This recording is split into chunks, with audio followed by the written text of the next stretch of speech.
ಮತ್ತೊಮ್ಮೆ ಮಂಡ್ಯ ಲೋಕಸಭಾ ಕ್ಷೇತ್ರದಿಂದಲೇ ನಾನು ಕಣಕ್ಕಿಳಿತೀನಿ ಅನ್ನುವ ಮುನ್ಸೂಚನೆಯನ್ನ ಸಂಸದೆ ಸುಮಲತಾ ಕೊಟ್ಟಂಗೆ ಕಾಣಿಸ್ತಾ ಇದೆ. ತಮ್ಮ ಸ್ಪರ್ಧೆ ಬಗ್ಗೆ ಸುಳಿವು ಕೊಟ್ಟಿದ್ದಾರೆ ಸುಮಲತಾ. ಮಂಡ್ಯದ ಮಣ್ಣು ಬಿಡಲ್ಲ ಅನ್ನುತ್ತಲೇ ಎದುರಾಳಿಗಳಿಗೆ ಒಂದು ಮೆಸೇಜ್ ಕೊಟ್ಟಂಗೆ ಕಾಣಿಸ್ತಾ ಇದ್ದು, ಬಿಜೆಪಿಯಿಂದ ಟಿಕೆಟ್ ಸಿಗಲಿಲ್ಲ ಅಂದ್ರೂ ಕೂಡ ಅಗೇನ್ ಪಕ್ಷೇತರವಾಗಿ ಕಣಕ್ಕಿಳಿಯೋ ಸೂಚನೆಯನ್ನ ಕೊಟ್ಟಂತಿದೆ. ನೆನೆ ನಡೆದ ನಟ ದರ್ಶನ್ ಅವರ D25 ಬೆಳ್ಳಿ ಪರ್ವ ಕಾರ್ಯಕ್ರಮದಲ್ಲಿ ಸುಮಲತಾ ಅವರು ಮಾತನಾಡ್ತಾ 2019 ಸಂದರ್ಭದಲ್ಲಿ ಎಲೆಕ್ಷನ್ ಆಯ್ತಲ್ಲ, ಅದನ್ನೆಲ್ಲ ನೆನಪಿಸ್ಕೊಂಡು ಒಂದು ರೀತಿ ಭಾವುಕರಾದ್ರು. ಆ ಸಂದರ್ಭದಲ್ಲಿ ದರ್ಶನ್ ಯಶ್ ನನಗೆ ಧೈರ್ಯ ತುಂಬಿದ್ರು. ಕಳೆದ 5 ವರ್ಷ ಮಂಡ್ಯ ಜನರ ಪ್ರೀತಿ ಗಳಿಸಿದ್ದೀನಿ. ಮಂಡ್ಯದ ಮಣ್ಣಿನ ತಿಲಕ ಇಟ್ಟು ಅಂಬರೀಷ್ಗೆ ಬೀಳ್ಕೊಟ್ಟಿದ್ದೀವಿ. ಯಾವುದೇ ಕಾರಣಕ್ಕೂ ನಾನಂತೂ ಈ ಮಣ್ಣು ಬಿಡಲ್ಲ. ನನ್ನ ಹಿಂದೆ ನನ್ನ ಮಕ್ಕಳಿದ್ದಾರೆ ಅನ್ನುತ್ತಲೇ ಚುನಾವಣೆಯಲ್ಲೂ, ಅಂದ್ರೆ ಈಗ ಮುಂದಕ್ಕೆ ನಡೆಯೋ ಚುನಾವಣೆಯಲ್ಲೂ ಕೂಡ ದರ್ಶನ್ ನನ್ನ ಜೊತೆ ನಿಲ್ತಾರೆ ಅನ್ನೋ ವಿಶ್ವಾಸವನ್ನ ಸುಮಲತಾ ವ್ಯಕ್ತಪಡಿಸಿದ್ದಾರೆ.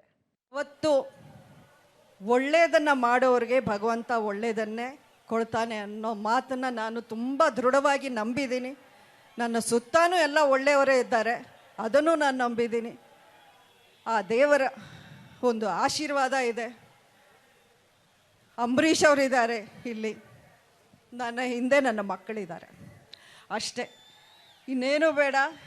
ನಿಮ್ಮ ಒಂದು ಪ್ರೀತಿ ವಿಶ್ವಾಸ ಗಳಿಸಿದ್ದೇ ದೊಡ್ಡ ವಿಷಯ. 5 ವರ್ಷ ಯಾವ ರೀತಿ ಕಳೆದೋಗಿದೆ ಅನ್ನೋದು ನನಗೆ ಗೊತ್ತಿಲ್ಲ, ಆದರೆ ನನ್ನ ಮೈಂಡಲ್ಲಿ ಯಾವಾಗಲೂ ಒಂದು ಜವಾಬ್ದಾರಿ ಏನಕ್ಕೆ ಹೆಚ್ಚಾಗಿ ಇತ್ತು ಈ 5 ವರ್ಷಗಳು ಅಂದರೆ, ನನ್ನ ಹಿಂದೆ ದರ್ಶನು ಯಶ್ ಅವತ್ತು ಅವರು ಒಂದು ರಿಸ್ಕ್ ತಗೊಂಡು ಯಾರೇನೇ ಟ್ರೋಲ್ ಮಾಡಿದ್ರು, ಯಾರೇನೇ ಟಾರ್ಗೆಟ್ ಮಾಡಿದ್ರು ಹೆದರ್ಕೊಳ್ಳದೆ ನನ್ನ ಜೊತೇಲಿ ನಿಂತ್ರಲ್ಲ, ಆ ಒಂದು ಜವಾಬ್ದಾರಿಗೆ ನಾನು ಇನ್ನಷ್ಟು ಕಷ್ಟಪಟ್ಟು ಕೆಲಸ ಮಾಡಿದ್ದೀನಿ. ಆ ಹೆಸರನ್ನ ಉಳಿಸ್ಕೊಳ್ಳೋವಂಥ ಒಂದು ಪ್ರಯತ್ನ ಮಾಡಿದ್ದೀನಿ. ಈ ಮಣ್ಣಿನ ಗುಣ ಇದೆಯಲ್ಲ, ಈ ಮಣ್ಣಿನ ತಿಲಕ ಹಚ್ಚಿ ನಾವು ಅಂಬರೀಷ್ ಅವರನ್ನು ಇಲ್ಲಿಂದ ಬೀಳ್ಕೊಡುಗೆ ಕೊಟ್ಟಿದ್ದು. ಈ ಮಣ್ಣಿನ ತಿಲಕ, ಈ ಮಣ್ಣಿನ ಋಣ, ಈ ಮಣ್ಣಿನ ಗುಣ ಎಂದೆಂದಿಗೂ ಬಿಡಲ್ಲ. ಸುಮಲತಾ ಅಂಬರೀಷ್ ಈ ಮಣ್ಣನ್ನು ಬಿಡಲ್ಲ. ಜೈ ಹಿಂದ್, ಜೈ ಕರ್ನಾಟಕ, ಜೈ ಮಂಡ್ಯ. ಯಾವ